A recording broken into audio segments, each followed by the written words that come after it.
Don't mistake my kindness for anything besides kindness. What's up, guys? Welcome back to the channel. Thanks for clicking. If you guys enjoyed my last video, please consider subscribing to the channel. I'm going to make videos on life videos as well as any other videos I want to post. So this video is going to be about treating people with kindness and respect. Now, I don't think I really need to talk about why we should treat people with kindness and respect, right? I mean, we just should, and we should treat everyone with kindness and respect. One thing I want to mention is I always pay attention to how people treat their waiters and waitresses. I think that says a lot about a person. But that's not really what this video is about. This video is about treating people with kindness, but don't let anybody mistake your kindness for weakness or ignorance. And if they do, you have an obligation to yourself to call them out on it. So I've got a story to share, kind of the reason why I decided to make this video. About a week or so ago, I went to go get a COVID test. Before I went to get the test, I made an appointment online for 11:15 a.m. I get to the testing site a little bit early, about 10:45, so about 30 minutes before my appointment time. Now, the way this COVID test is set up, everything is in a parking lot, right? There's a tent set up outside. Right before the tent, there's a table with 2 or 3 ladies. They register you, and then you go around one more time and come back around to the tent, and you get your oral swab, and off you go. But before you get to this tent, they've got it wrapped around the entire parking lot to where when I showed up, it looked like it was about an hour wait. So as soon as I park my car, I put my mask on, I go up to the table, and I tell the ladies, hey, I'm here for my 11:15 COVID test. And they say, back of the line. And then they tell me that everyone in line has an appointment. So I'm thinking to myself, that's kind of funny, right? They don't realize how many tests that they can do in a 30-minute period and an hour period, that they're overbooking by this much. So give them the benefit of the doubt, go back to the end of the line, patiently waiting. As I'm waiting, I notice there's a sign in the middle of the parking lot. It says register here. Now, this is funny because I registered online a couple of days ago. I booked the appointment slot. As people were walking up, they were taking pictures of the barcode and registering on their phone. There is one lady in protective gear. Obviously, she works with the facility taking these tests. I flag her down. I don't make a scene.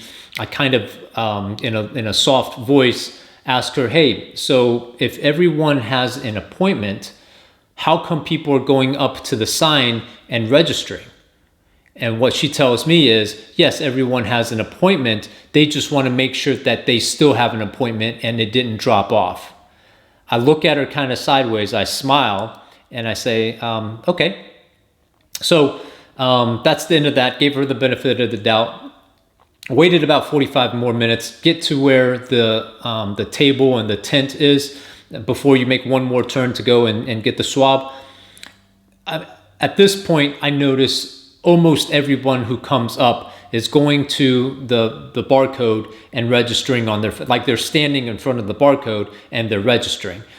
I flagged down that same lady and I said, over there, you told me that everyone had an appointment. Are you telling me that people, as they are walking up, these people still have they had an appointment before they came? And if they are, how come they're going up to the barcode and registering on their phone?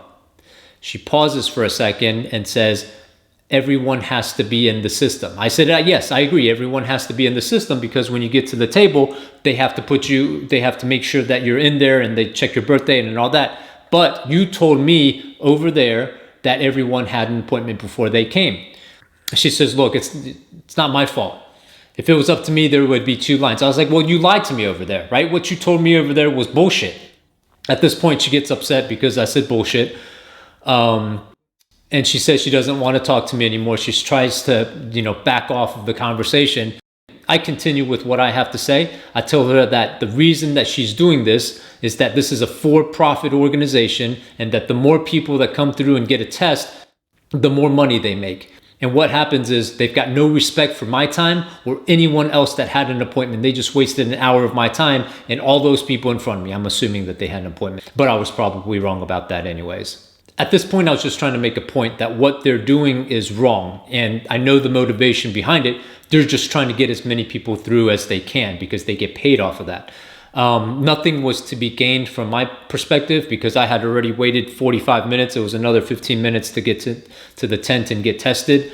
I guess mentally, I wasn't, maybe I was a little bit frustrated for waiting 45 minutes. It was also around lunchtime, so I was hungry.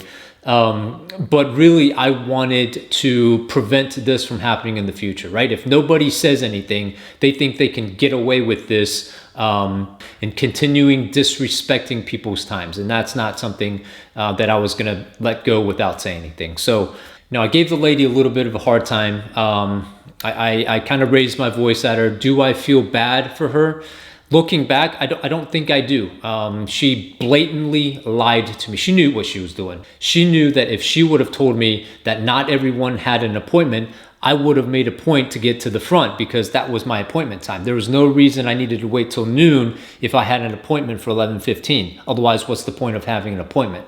So she knew exactly it was a calculated lie. So looking back, I don't really feel bad about raising my voice and causing a scene there. So wrapping up the story, wrapping up the video. So I always start and I always recommend starting with kindness. Now, as soon as someone takes advantage of that, they're disrespecting you, they're disrespecting your intelligence. And for me, I'm going to call them out on it every single time. What's right is right and what's wrong is wrong. Guys, that's it for the video. Hope you liked it. If you did, hit that like and subscribe button. I might post more stories like this daily, or I might just post whatever video I want to post. So if you want to see them, definitely hit that like button, hit that subscribe button, and we'll see you next time. Thanks so much for watching.